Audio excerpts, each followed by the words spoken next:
All right, John, I'm back off from vacay. I took 10 days and I squeezed every damn inch out of it. London for 4, Copenhagen 2, Watch Hill, Rhode Island and golf for 5, lobster rolls, a lot of Tito's. That was a good 10 days. I squeezed every ounce of vacation I could. I feel What, pretty what good. what was the best city? What was the best and best meal? Best meal was Copenhagen. New and Dua, NU and Dua. About 6 months old. Unbelievable. Everything was, I don't even know how to explain it. My son and I just sat there and couldn't believe how good it was, beginning to end. Uh, I think London's amazing, but I like the activity of it. My mom's from there. And Watch Hill's where I spend my summers. So got now I got my clubs in Watch Hill and Chicago. So I'm starting to take golf seriously for the first time in my life. And I played like shit 2 days ago, but it was still I hit just enough good shots to bring me back. When you go to London, do you walk everywhere or do you kind of, Everywhere, yeah. everywhere. No, I lost 4 pounds on my vacation and went out to eat every single night. We had one home cooked meal on the grill, but 9 nights I went out to eat with my son or my wife or friends, and that's usually a recipe to put on weight. But everything in Copenhagen is fish. That's a Yeah. pork and fish mecca. So I strongly recommend. I don't know how many days you have to be in Copenhagen. You ever been to a place that would be a great place to live? Like Copenhagen would be an amazing place to live. It's not that flashy to visit it. It's just easy and fun. But to live there, you would bike everywhere. I told somebody on the staff today I would lose 10 pounds. I'm 190, 190, 192 for the last 25 years. I would lose 10 pounds and living in Copenhagen. I would live off coffee, great coffee, seafood, and biking. You bike everywhere. There's bike lanes everywhere, and it's just like part of life. It's like a small Portland, Oregon. Did you feel the future NFL division over there? Like it's going to really resonate with the people? Everybody in Copenhagen is from Copenhagen. They do like Yeah. America. Mixed opinions on Trump, but they do like America. Americans are such, I mean, the one thing you figure out pretty quickly when you go to Europe, Americans go to Europe, they pay a lot, they tip well. The Swiss and the Americans, and often the Chinese, have a lot of money. And, European countries, the Uber drivers and the hotel owners and the fish market owners, they make a lot of money off Americans. So every time I go over, I always ask, hey, what do you think about America? I'm not offended. And, the people of every country are amazing. Sometimes our politicians aren't. So everywhere I go, I feel like people are great. Food's amazing. Have you been to London before? I've been to Spain, I've been to Italy, I've been to Amsterdam. I never went to London. I've never been. I've always wanted, obviously, the UK in general. Ireland is an area I love golf, would love to go. So Oh, th those are things that I need to check off the bucket list here. But when I went to, I mean, Spain, Barcelona can be a little much. It's a lot going on. is it? Yeah, it's a lot. Now I went when I was in my early 20s, so it was fun, but I wouldn't need to go back to that. But you go to some. I actually went for studied abroad for like a month when I was 21 years old in San That's what my Sebastian. son. Yeah, that's what my son just did in London. So I went over and visited him. Yeah, he had a Yeah, month class. it's just an awesome. Exactly. I mean, it's an incredible time. I mean, it was pretty cheap when I went. I can imagine. I don't know what's the EU, what's the euro to dollar ratio right now. How's that ripping? Is that like 1 to 1? Uh, Not really. It's we get beat up a little bit. Our dollar's not particularly strong, but London's not cheap. Copenhagen's more reasonable. I just love going to Europe. So and there's a period mid-May until the first week of June. The tourists aren't there yet, so you can get every hotel. They don't jack the rates up. It's not too hot. I mean, I'm in Copenhagen. It's 69 degrees. I'm with my son. We went on a 3.5 hour bike ride. It's unbelievable. Like with just t-shirts on. It was just unbelievable. When you're back in Rhode Island in the summer, does it get like Philly or New York, that humidity like that, or is it cooler? Well, it's funny you asked that. So yesterday was a little sticky. So what happens in the summer in Rhode Island and a lot of the Northeast is you start with a perfect day. Then the next day, it's really nice with a little humidity. Then the next day, it's really humid. Then a lightning storm washes it out. It's a great night. And then you go back to perfect, really, really good, really sticky thunderstorm. It's a 3 or 4 day cycle. So yesterday, it was a little warm. It was like 72 degrees, but a little sticky. But you know what I do, man? I I put on a hat, a little SPF 50, and I go for a walk and get a good sweat. So I don't mind it. I'm not anti, like, southern humidity is different than northeast humidity. Like Rhode Yeah. Island, you're by a beach, you're getting a cold, Atlantic breeze. It doesn't bother me much. I freaking love Rhode Island. I maybe it's where we live, but I fly out of the Providence airport all the time. I love it. It's if you told me I retired with a condo in Chicago and on the beach for 4 or 5 months in the summer in Rhode Island, go to Europe for a couple of weeks, that's a good living. Well, how much easier is the travel now for you coming Rhode Island, Chicago? It's a lot shorter flight than coming all the Shoot, way across the country. it is the only. It's funny. It's people know I've moved my operation to Chicago. And a big part of it was my wife and I spending a lot of time in Rhode Island in the summer because we bought an old home, we fixed it up, and we have really good friends there. And it's close to an airport. It's also, we try to go to London, or we try to go to Europe once or twice a Yeah. year. So it's just easy. You forget how far LA is from everything when you live in LA. Like, it's the center of your universe. But my wife's not a big fan of Hawaii. She'd rather go to the Caribbean. So when you're in Los Angeles, you're a long way from Boston, New York, Europe, Miami. Like, you're a long way from stuff. I never thought about it because when you're in LA, there's no reason to do you go to Mexico, LA, Scottsdale, you got your good weather. Yeah. But, part of the Chicago move was just access to other places in the world and other places in the country that's easier. So, yeah, and I don't mind taking the train. I took the train home today. It's 29 minutes. It's quick. It's fast. Head down, podcast. It's great. I think I saw a headline. I remember you telling me last year when you were talking about your place, that your neighbor, a lady that goes by Taylor Swift, she just moved. She sell that place. Did she? I think I saw that she was selling that place, but I could be wrong. I never saw her. I saw Mahomes and Travis Kelce were there. I would see occasional celebrities. I never saw her. How much time would she spend there? That Eras Yeah, tour, yeah, yeah. maybe 5 days of summer. So I just didn't see her ever. Speaking of social lives, Aaron Rodgers got married. I saw he had a wedding ring on. And I was talking about this on FS1 today. In the last year, I've had a couple of buddies who are GMs in the league. And one of the lines I've used in my business for a long time is weird doesn't work. You can have an ego. You can even be a little temperamental. Um, you can make mistakes, but if you're weird, eventually companies will move on from you. And I had a general manager tell me, I was out with him about 6 months ago, and he said, Aaron just got weird. And he said, and there's a story that McVay passed on him, Kevin O'Connell passed on him. He was the Steelers' third choice. And I was writing down a list today of the quarterbacks I would take over Aaron in the league, and there were 16 of them, including like Bo Nix. I'm not paying Bo Nix anything. He's more coachable. He's more athletic. He throws a fine ball. I think Aaron's just gotten to a point where I think Pittsburgh's about the only offer he had. And reportedly, according to Schefter, he was their third choice. BMW didn't just design an all-electric SUV. Every detail of the BMW iX was crafted with passion and precision. With the BMW iX, you'll experience unmatched power, utility, spaciousness, and versatility.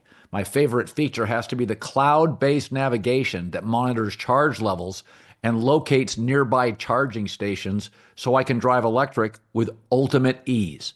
BMW lets performance do the talking, and the scouting report is in. Experience the all-electric BMW iX and witness dedication in every detail. BMW, the ultimate driving machine. Yeah, I mean, I do think it's pretty bizarre that he signs this contract and he's sporting a wedding ring. I mean, this is these quarterbacks, who they're married to is I mean, they're pretty big stars, right? They're like Right. actors, NBA stars. Josh Allen gets married, we all know it. Not all these guys even marry famous people like Josh Allen or Tom Brady. They're married to other famous people. Patrick Mahomes married to his high school sweetheart. Peyton Manning's married to a girl I think he dated in college. Who cares? This whole thing of like, I got things going on in my personal life, which I assumed it was negative stuff. Turns out maybe he was just getting married and wanted to push this off. It's just kind of the I've always been pro Aaron Rodgers as a player because I thought he was incredible.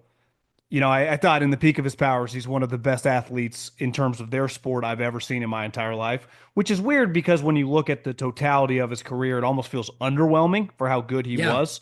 I Yeah. think he let down in the playoffs. I mean, they lost a couple years ago at home to Jimmy Garoppolo and the Yes. 49ers offense. I think they scored 13 points. That can't happen. But I think this whole, because we knew he was going to go to Pittsburgh. It was just when he was going to sign. But that picture of him with the wedding ring is just a little bizarre. I mean, there's really no way around it, right? And Yeah. you've been on this forever. Listen, as someone I got married for the first time at 40 years old. Now, and a lot of my friends and my brother got married in their late 20s, early 30s. Your life is dramatically different.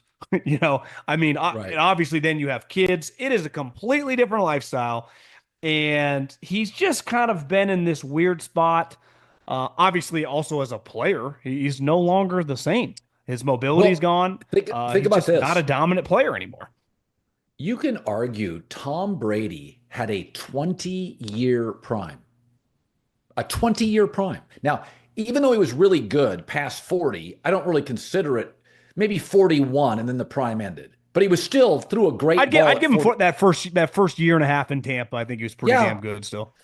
20-year prime. People forget this. Aaron's last year in Green Bay, they played an they played an average Lions team at home and lost. And it was Aaron, I think it was Aaron's last, was it his last game as a Packer? And he got outplayed by Goff in that game, thoroughly outplayed. Okay, so Aaron, so that year, if you go back statistically, Aaron was a B plus quarterback. He didn't play his first 3 years in the league, right? He sat in the bench. His Yeah. fourth year he started, he went 6-10. I can argue Aaron had less than a 10-year prime. I mean, because he hasn't done anything in 4 years. He didn't do anything the first 4 years.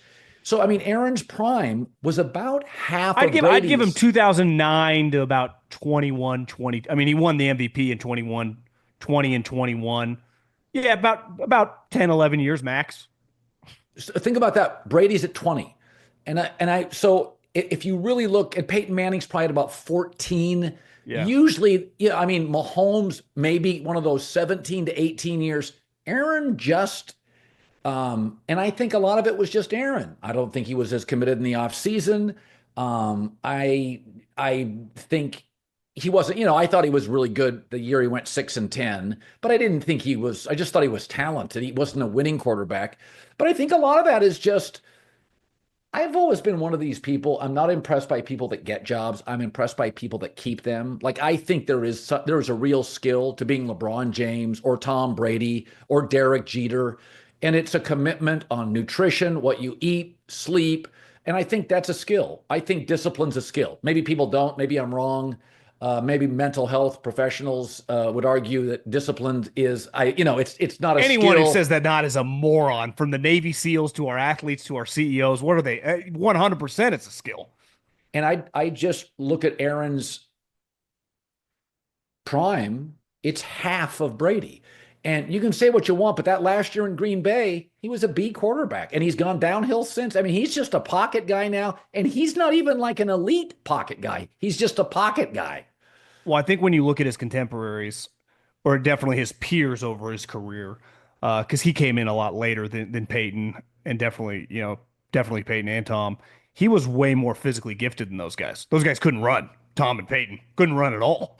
Yeah. I would say Drew Brees definitely wasn't a mobile quarterback, and he just had more skills. I mean, I would say Peyton and Drew Brees are known at best average arms, right? They hung their hat on accuracy. Tom had the best Yeah. arm of that trio, but those guys worked like they could get cut next year. I mean, everyone you ever talked to that was around those guys, Yeah. they were discussed like they were Michael Jordan or Kobe Bryant or Tiger Woods, their addiction to their craft and how much it meant to them. I do think Aaron really benefited a lot. I mean, Tom Brady goes to the Patriots, who sucked, right? Him and Bill turned that thing around. Peyton went to the Colts, who had the number one overall pick, and Drew Brees and Sean Payton showed up to the Saints, that were known as the Aints. This guy went to the Green Bay Packers, who were a model franchise for 15 plus years before he got there. Yes. And I always think that, like, listen, him and Devontae, sometimes, you kind of make up your own problems in your head when life's going a little too good. And it felt like Yeah. those two guys, I mean, they have to look back after the couple bumpy years of going, we actually had it pretty good.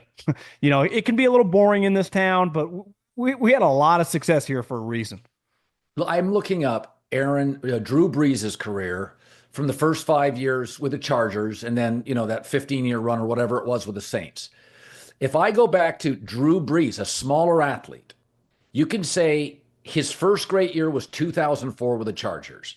So let me count these years: 1, 2, 3, 4, 5, 6, 7, 8, 9, 10, 11, 12, 13, 14, 15, 16.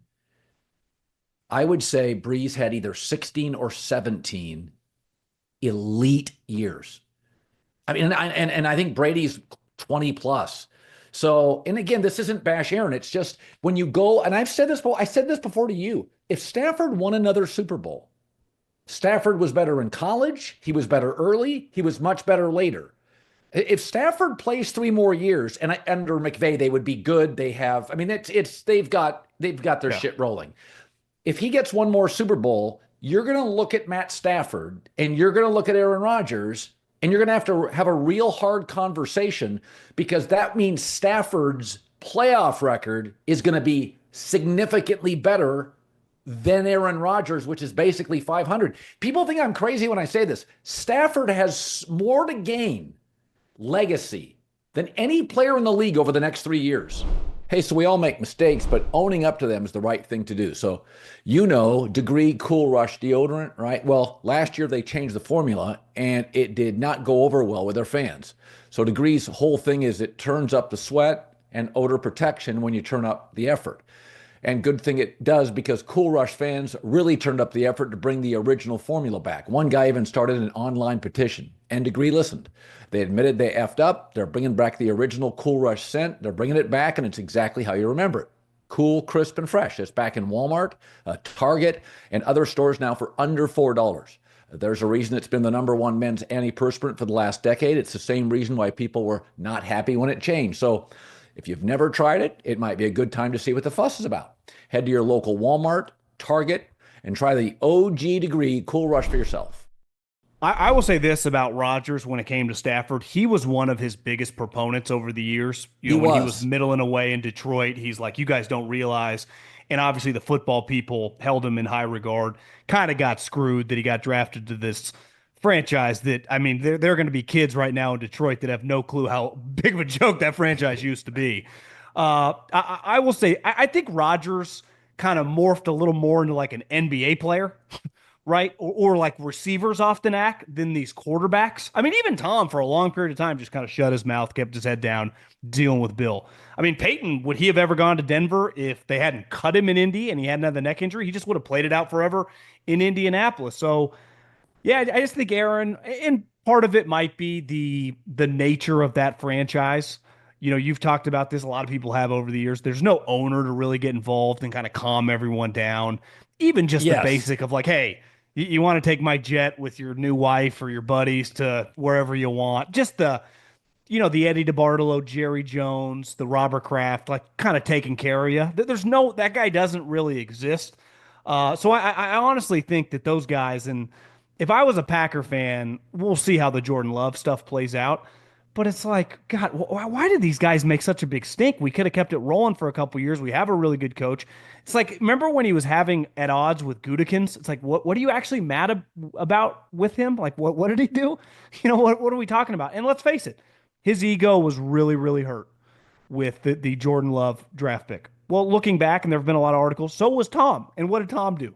Went out and said, I'm going to dominate and win Super Bowls, and you're going to have to get rid of that guy, not me. Aaron kind of took the different tactic, like, screw you guys, get rid of me. And obviously, age, let's face it, in the history of sports, isn't Aaron's career parallel the most guys we've ever watched? Once you get to your late 30s, you get an injury, popped Achilles, and you're just never quite the same. And then usually you go to these weird franchises or in his, this scenario, kind of a desperate one. I think they have a lot of guys from Cam Hayward to TJ to Minka that are like serious cats. This has got to be like, wait, we had to wait for you. It's not like you're the greatest thing since sliced bread here, buddy. Yeah. I mean, listen, I'm not this. I think this year he'll win 8 or 9 games. He'll have 23 touchdowns, 10 picks. He'll be fine. He'll miss a game or two. But it is interesting when you look back. I think Aaron views himself as picked on or marginalized by the media. And when you just start looking at Peyton's career and Ben's career and Breeze's career and Brady's career and Elway and Marino, you just start looking at some of these careers. Aaron's prime was just not as long. And some of that's he sat behind Favre, but I thought he aged really quickly. And you can speculate why he did, but he did. Okay, so I want to throw this out. The J.J. McCarthy stuff's kind of fascinating to me because he was the one guy in this quarterback class 2 years ago I didn't like. I just didn't see it. I thought he was a bit small. I thought he was athletic enough. I'm always very, very cautious when people say he's a winner. What the F does that mean? Doesn't mean anything. Danny Werfel was a winner. Every Florida coach, every Florida quarterback under Spurrier was a winner. Johnny Manziel was a winner. It doesn't mean anything. I always believe that if you look at most NFL quarterbacks, they had, even Brock Purdy, who I don't love, they had to carry their college offense. Big Ben, Aaron Rodgers, Phillip Rivers, Eli Manning. They're not playing with five-star guys. That's why Ohio State, you think, would have 10 great NFL quarterbacks. C.J. Stroud's their first really good one. USC's had very few great NFL quarterbacks. Alabama hasn't. LSU hasn't. Burrow obviously is, but he was a transfer. But J.J. McCarthy, his last 2 years, he threw the ball over 30 times one time. Like, he never trailed. He had a great run game. And so I look at him, and Ross Tucker came out with a story, and I think Ross is a very credible guy. I don't know him, but very credible guy. He said, listen, there's concerns. They wanted to re-sign Darnold. And I heard the same thing. But because of my relationship with Darnold, I wondered if people were telling me that. My source was telling me that because they knew I loved Darnold. But they had said they actually want Sam. And I couldn't believe it. I'm like, no, you drafted J.J. McCarthy. He has to play. If Ross Tucker says there's concerns, I believe that. Do you? Yeah, I mean, I think that going back to that Detroit game when he was really skinny on the sideline, at the end of the season after meeting multiple injuries. And I also think it gets back to the way in which he played. This was not a guy that had to carry his offense in college. He handed the ball off and they played defense, and they had 30 NFL guys over a 2-year span, right? I mean, look at Stetson Bennett was on a team that, any decent quarterback could have navigated. And I think the concerning part is you have to massage this if you're the team. So it's like, okay, Darnold gets 55 plus million guaranteed from Seattle. It's like, you can't. They were like, we're not going to give him that. I think they wanted to keep Daniel Jones. Remember, they made a big deal to bring him in on the practice squad last year. But then Chris Ballard starts sniffing around, hey, we'll give you $14-15 million.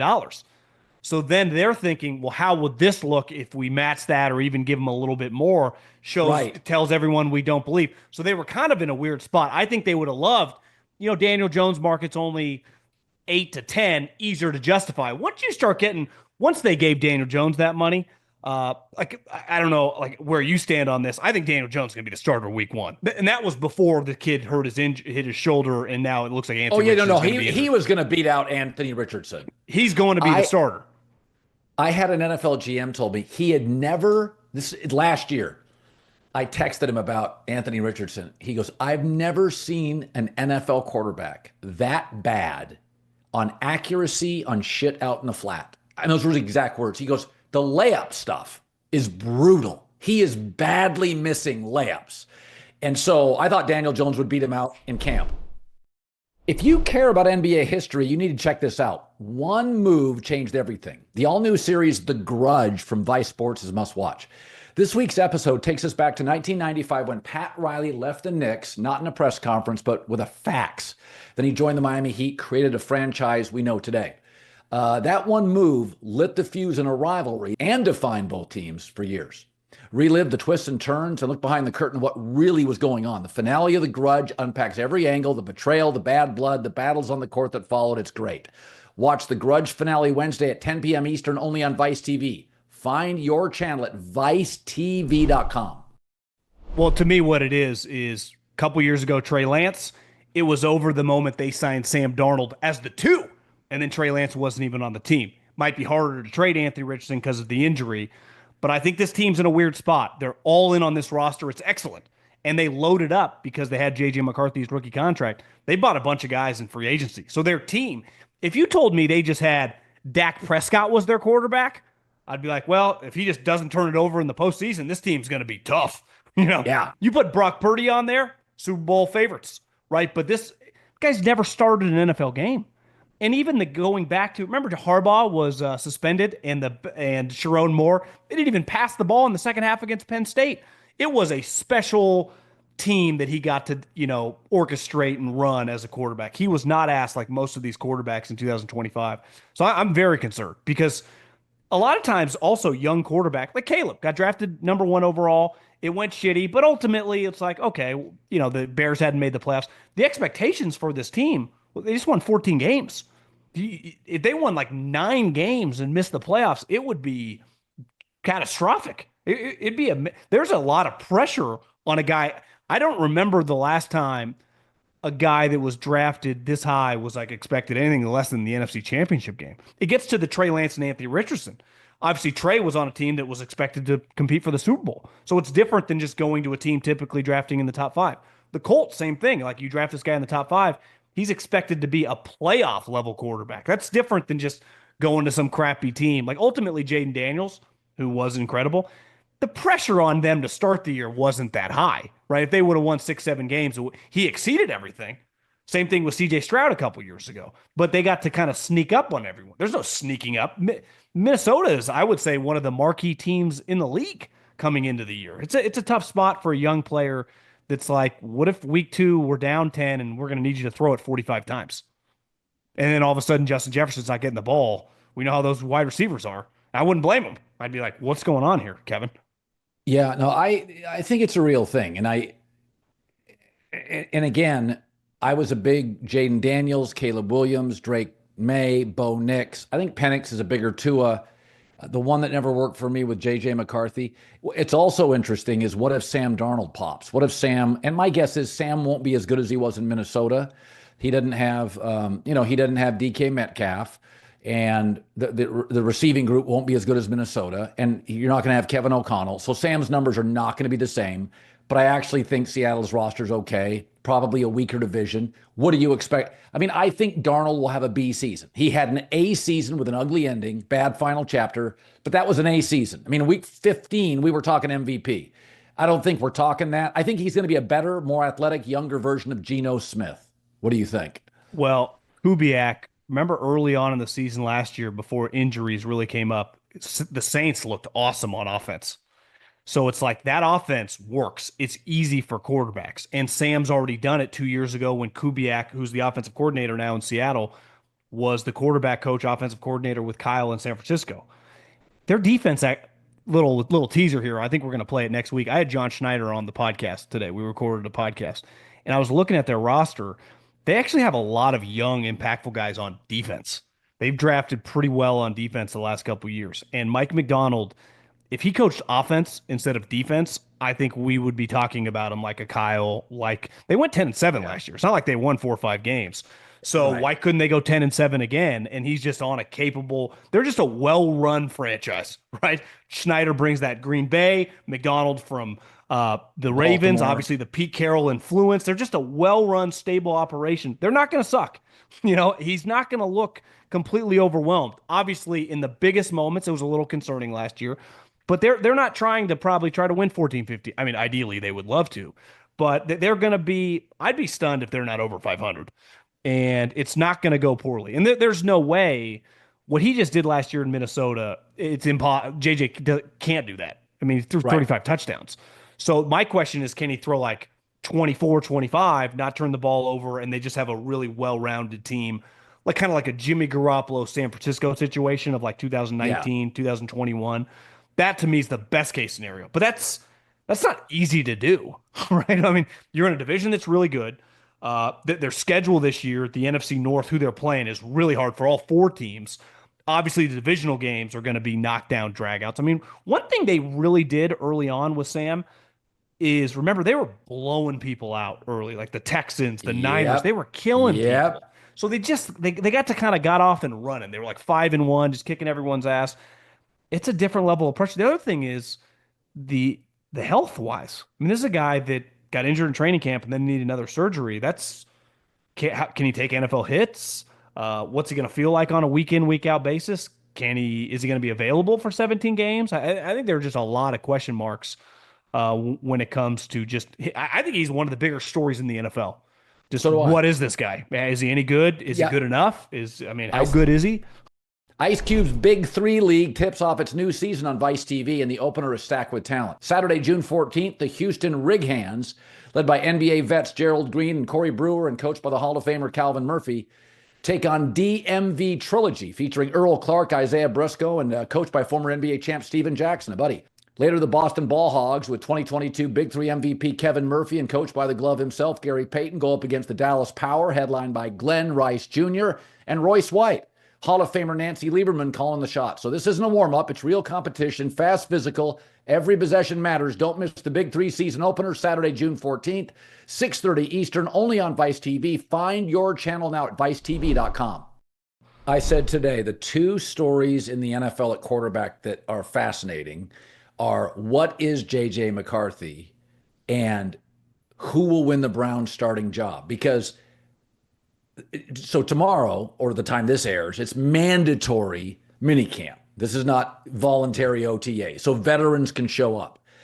And my argument is this owner, Jimmy Haslam, drafted Johnny Manziel and Baker Mayfield and signed Deshaun Watson to an egregiously bad contract. He's desperate for a star at quarterback. He wants a star at quarterback. Well, Kenny Pickett's got no juice. Dylan Gabriel's 5'8". Joe Flacco's old. Shedeur is the only potential star. And if you look at the first 5 weeks, it's 5 top 10 offenses, then Aaron Rodgers in Pittsburgh. And it's a lot of dynamic offenses and dynamic quarterbacks, Joe Burrow and Lamar Jackson. And again, Tua and Mike McDaniel. There's a lot of powerful offenses.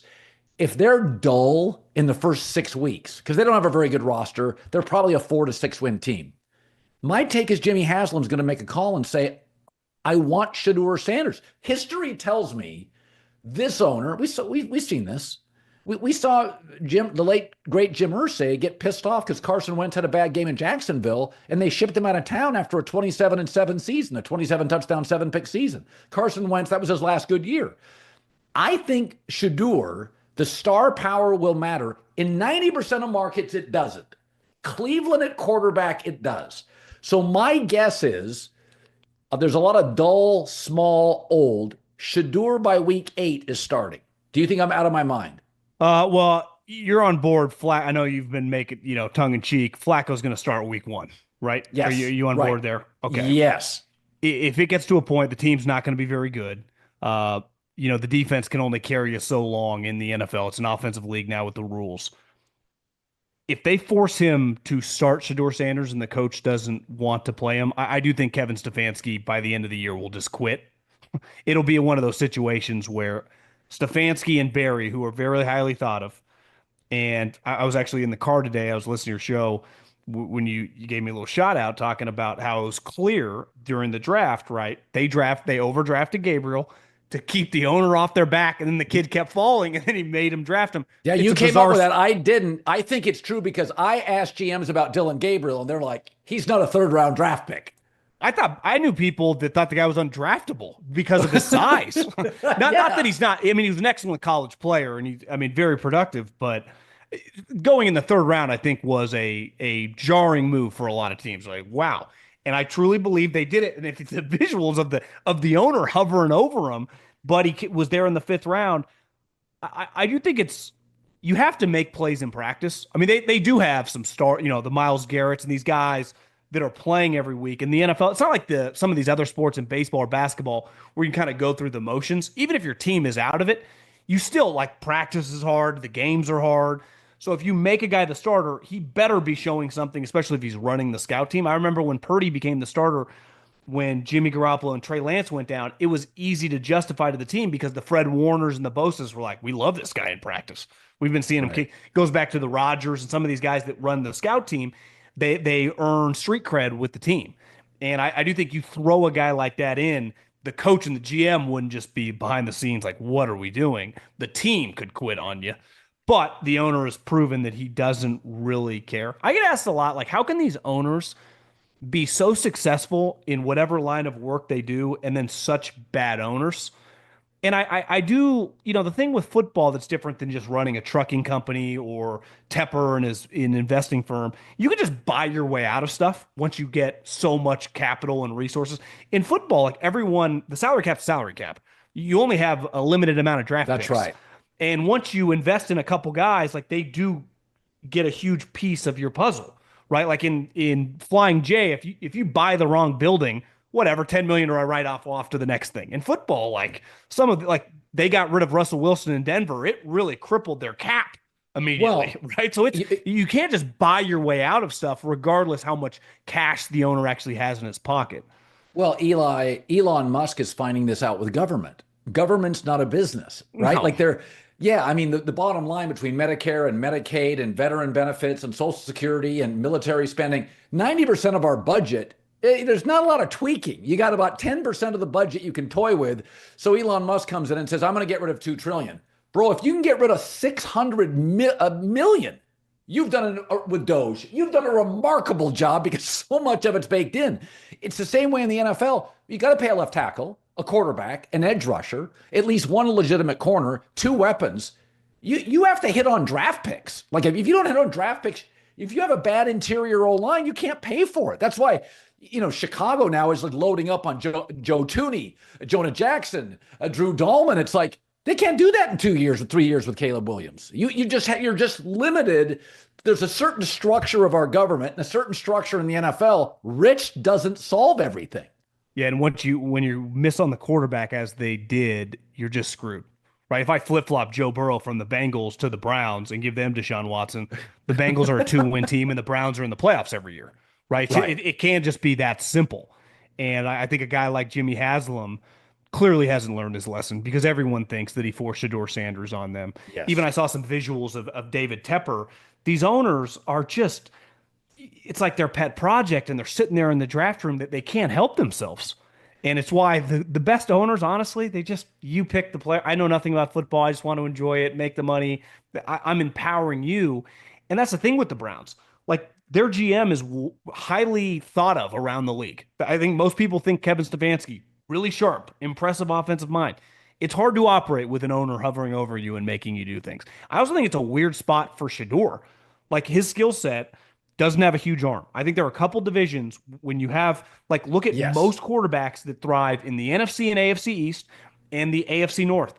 It gets freezing cold. The wind pumps. Chicago, like Caleb Williams, Jay Cutler. You're not going to have a weak. Andy Dalton's not going to have success there. Go back to New York. Eli Manning, big arm. Tom Brady, it's cold. It's hard. Like, that's not, to me, if he would have gone to a dome team, I think it would have been better. I do think it could be difficult playing in those environments, but I'm with you. Like, do I like him as a prospect better than Dylan Gabriel? Hell yeah. I do think, though, when you get these dynamics of like, well, the coach and the GM want to do this, the owner wants to do this, things just get weird in any walk of life. I mean, in any profession. And I think that they're already the push and pull. Dion's chiming in. We haven't even started. This thing is once Flacco week 3, they're 0-3, throws 3 picks. There's not a fan in the world that's going to want to watch Joe Flacco take another snap after about September. NBA finals are here. This is your last chance to bet on the NBA until next season. DraftKings Sportsbook, an official betting partner of the NBA. A finals to remember, pulling out all the stops. One team's going to be crowned champ. Who do you got winning it? Put your hoops expertise to the test. DraftKings has been the go-to spot for NBA player props. That doesn't stop now. All right. Try placing a bet in your personal MVP to drop 30 or 40. If you're ready to place your first bet, download the DraftKings Sportsbook app. Takes 90 seconds. Lock in your bets. Finish the season a winner. Here's something special for first-timers. New DraftKings customers, all you have to do is bet $5. $5. You'll get $300 in bonus bets if your bet wins. Don't miss it. Download the DraftKings Sportsbook app. The code is Colin, C-O-L-I-N. The code is Colin. $5 can get you $300 if your $5 bet wins. Only on DraftKings, the crown is yours. So where do you land on this? I read a story in The Athletic about Jordan Hudson and her life. I've never been bothered. She's, hot girls are undefeated. She's a great-looking girl, Jordan Hudson. Belichick's an older guy. I'm trying to think because I'm 60. I'm thinking if I was 70, and either I was divorced or single, and I 74. still was I know he's up there, but he's still viable in his business, right? I'm not going to be that viable in 15 or 14 years. And I knew social media mattered, and I was attracted to somebody. Like, I get where she's sort of his social stockbroker, his social muse. Like, he knows in the NFL he didn't need it. So he kept that relationship undercover. In college, he looks at it and thinks, oh, it's beneficial. I mean, he has his kids on his staff. He's got Lombardi's kid on his staff. Like, Bill takes care of who helps Bill. Like, he is very loyal to certain people. Dante Scarnecchia, he would have kept him until the last day of his, another 8 years. Dante Scarnecchia is like, I'm done. So my take is the Jordon thing is they're both using each other. She's ascending with some money and some real estate and profile. He has a social muse, and I'm sure there's there's something physically in it for Bill. I'm not bothered by it. I mean, I'm just not bothered by it. So let's start with that. Just as a guy, a recently married guy, has your wife talked about it? I think women are uncomfortable. I'm just not. I get what it is. Yeah, I think her and her friends make fun of her more than him. I mean, she's much closer to their age than they are to him. I saw the article today on the breakdown and the background of Jordan Hudson. I refuse to click. I'm like, I do not care. I do not. I saw a clip about how the way she grew up. Didn't she grow up in Maine or Rhode Island or somewhere? And like her interactions with relationships, taking advantage. It's like this is like an in-depth profile and like a draft prospect. What are we talking about? You used to have the thing undefeated with men, or the two things, the downfall are money and women. And he's not the first, and he definitely won't be the last. A rich guy dating some young girl. I do think it becomes a lot more. And he's also, when it comes to coaches, like in college and the pros, that have side girlfriends, that are divorced and dating women way younger than them. Like I truly do not care. But he used to work for Robert Kraft, whose wife died, and he was immediately with someone in her 20s, and they had a baby like that. So it's like, obviously NFL owners who are older aren't all just happily married to other women that are their age, especially where Bill came from. But I do think the college element to North Carolina, which is, I would say, blends like do you think a comparison to like a UCLA? They're a better athletic UCLA of academics and athletics. This isn't Ole Miss, right? This isn't Mississippi State. This isn't Arizona State. This is a pretty serious institution operation. Yes. I can imagine they've been a little uncomfortable with that. But at the end of the day, when the season comes, and if he's 10-2 and they're good, no one's going to care. And I think this got away from him a little bit. I don't know. Maybe I'm out of touch. I'm not that interested anymore. At first interested, the CBS interview, it was all a little bizarre. I'm not pressing click on any Jordan Hudson breakdowns. I truly do not care. I mean, I just don't. Oh, I'm okay with that. I had to throw it out there. Sorry to interrupt this great video, but please remember to like and subscribe. Thank you. Now back to the video. So I thought of you this weekend because the LIV Tour, the LIV Golf Tour. So just full disclosure, when the LIV Golf Tour, there's an event coming up here in Chicago, not far from where I live. Yeah. So, and there's big names on this LIV Tour. Like, my take on LIV Tour was, why am I loyal to the PGA? They don't run the Masters. They don't run the British Open. There's the PGA, the USGA, there's Augusta. They run a lot of second-tier tournaments. And my take is, I'm loyal to the NFL because the NFL encompasses all teams, all owners. It is the foundational piece of the league. Same with the NBA or Major League Baseball. The PGA essentially was a charity to get a tax break. And I was more loyal to Augusta and the U.S. Open at Pebble Beach, Tiger Woods, Phil, Brooks Koepka. I was always loyal to the golfer, not the golf course of the PGA. Now, Augusta's different. I'm loyal to Augusta. And I'm also loyal to every U.S. Open at Pebble Beach. Outside of that, I'm not loyal to courses, and I was never loyal to anything.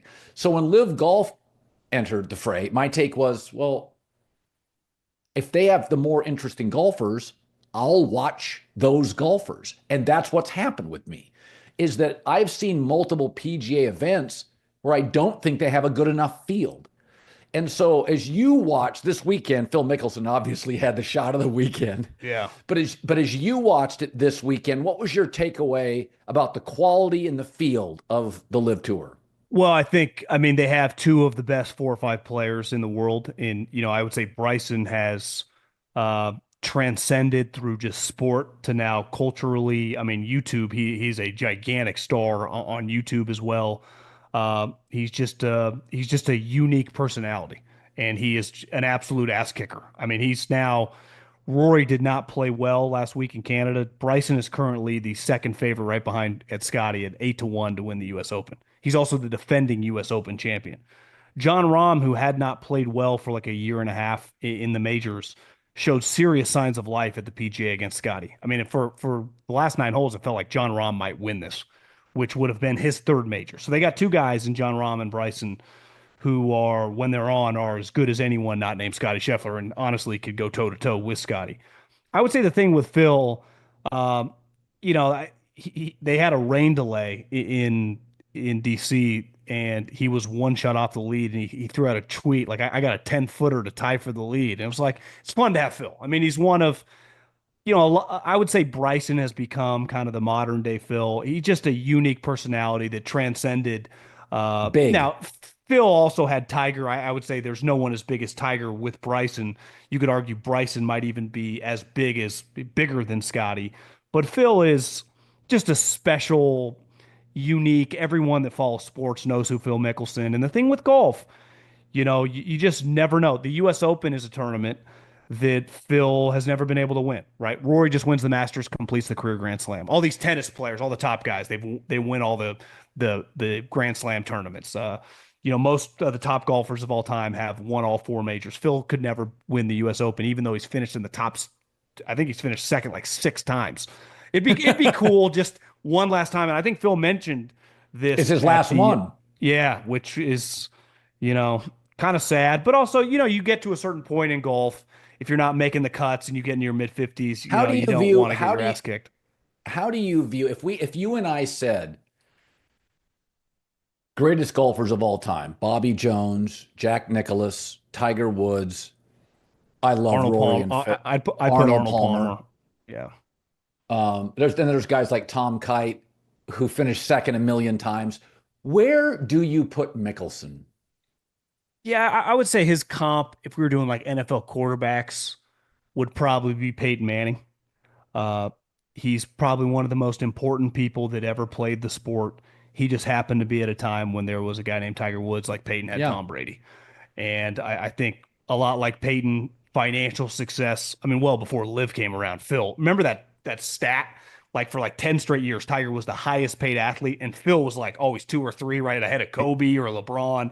So, I mean, Right. Phil financially was crushed it. He didn't win till a little bit later, right? I think he won the Masters when he was like 33, 34 years old. And then the floodgates kind of opened. He won a bunch of majors. He's definitely one of the more entertaining. I mean, it's just a fan of golf, one of the more entertaining golfers. Very relatable. I mean, at any moment, Phil could pump the thing out of bounds. I mean, some of Phil's greatest moments have been like shots over fans and over trees to then tap in for birdie. It's not always just splitting the middle of the fairway and then knocking it to 5 feet. I think I never watched Arnold Palmer, but there was an entertainment aspect to Arnold Palmer. I think Phil, when it comes to the individual sports, tennis and golf, is got to be one of the greatest entertainers of all time and personalities. Did you ever read the book? I thought it was great, by Alan Shipnuck, titled Phil, the rip-roaring biography of golf's most colorful superstar. Did you ever read that? I never did. Oh my God, I think you'd love it. I cannot believe I haven't gotten this for you. You should go to Amazon or Barnes and Noble. I'll download it right now. Okay, it's called I read the Billy Walters book. I mean, me and Phil have some commonalities for some of our vices. We like betting on football. So I mean, I actually, being in Arizona, I've met some guys that played with Phil, and I mean they love him. I mean, some of his college teammates are still really close to him. I mean, Phil's Phil's a pretty special. If we're talking like football or basketball, I mean, this guy was a blue chip talent at like 18, 19 years old. So One as an amateur on the PGA Tour. I mean, he's had one of the great careers of all time. I think he looks at the Alan Shipnuck book as a negative. I don't. I found it. You remember when they made Wall Street and Oliver Stone did not want Gordon Gekko to be a hero? Yeah. He built him for the audacity of Wall Street and the grotesque nature of money is everything. And everybody, young stockbrokers, end up Want to be like him. idolizing. And I think Phil looks at the Alan Shipnuck book as a negative. I found it made him more relatable. Listen, between food and gambling and just personality, Phil's a lot. You know what he's like? He's like a more talented, more disciplined John Daly. That Daly just could not control himself at all. Yeah. Phil has moments where he loses. He wasn't terribly disciplined, but he was so effing talented and he was smart. I mean, Phil's really bright. And I don't think Daly is necessarily. Daly just a little bit of a mess, but a wildly relatable and entertaining mess. But when I read the Shipnuck book, I recommend it for everybody. I came out of there. It was, I thought it made Phil likable. Like I wasn't bothered. Like it's not like Phil is trying to tell you I've always had abs.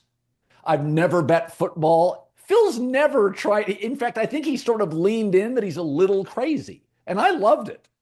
Yeah, I mean, I actually think you're right. I mean, Phil's qualities. I mean, I think part of the reason Michael Jordan still to this day is so popular, most people can't relate to just winning championship after championship. But, Michael likes to drink. Michael likes to socialize. Michael likes to party. He likes to gamble. I think Phil has some of the similarities that it's like, Phil does a lot of relatable things. And I think as a golfer, Tiger could just be so robotic. It was like, hey, this guy's just a lock to win. Where Phil, it's like, yeah, he could win by 5 or he could double bogey 17 and 18 and end up losing in historic fashion. And that's where I think Rory, I think kind of resonates of just like it can go great, it can go poorly. And Bryson, I'm telling you, Colin, I think Bryson US Open this week in Oakmont is going to be a major factor.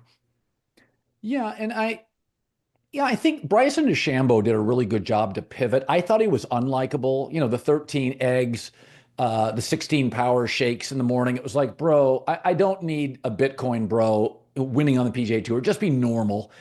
I think he's become incredibly relatable. I think he's great with fans, which I like. I always thought Tiger was a bit too aloof with fans. I think Bryson has really done as good a job as any athlete. And again, it's golf, so I don't know what his marketing company is. I think he's done as good a job as any athlete going from unlikable to likable in a 2-year stretch. Like I root for Bryson DeChambeau now. I rooted for Brooks Koepka 2 years ago. I still love Brooks, but I think Bryson's the better player now. That's fair? Oh yeah, not even close. I mean, I'd say Bryson's. I mean, as we sit here today, is currently with Rory in shambles a little bit. Currently, the second best player in the world. I do think the LIV. He was able to pivot. He went all in on this YouTube. Really kind of changed. I also think golf. It's definitely become more. I would say more in vogue. More popular athletes now play it. Football, basketball, people like it. But for a long time, you're just very isolated. You're by yourself. It's not a team game. If you are a little quirky and weird, which I think you naturally have to be to just practice nonstop. It's not like tennis where you need another person to practice with. You can just play golf by yourself. You can just practice by yourself 24/7. That like, even if you're a little weird, if you play football or basketball, you're going to be around other people and you'll just kind of mold into just kind of them, right? And just parts of their personality. Where in golf, you can just kind of stay isolated. And I think the LIV team element, I think the YouTube element really kind of changed. And listen, I think Bryson lightened up. You don't have to be like Tiger was, I mean, let's face it, kind of an asshole. Kobe could be, Michael could be. When you're kicking everyone's butt 24/7, 365, no one really cares. Bryson would show up to the Masters and be like, this is a par 67, and then shoot 77. It's like, Bryson, you can't be saying that. So I think he got humbled a little bit. And I think he's just kind of embraced maybe the perfect timing of like social media boom. He just kind of knows how to play it. And let's face it, you hit the ball 340, 350 yards. I mean, John Daly's still cool and he's 60 years old. I mean, part of hitting the chicks dig the long ball. I mean, guys dig the long ball. It's cool. And he does that, but he's a great player. So I think he's got out of anybody, the best chance to beat Scotty this weekend at the U.S. Open. Great stuff. John Middlekauff, former NFL scout, 3 and out. Buddy, hit the Tito's today. It's a Tito's day. Well, take it easy. All right, buddy.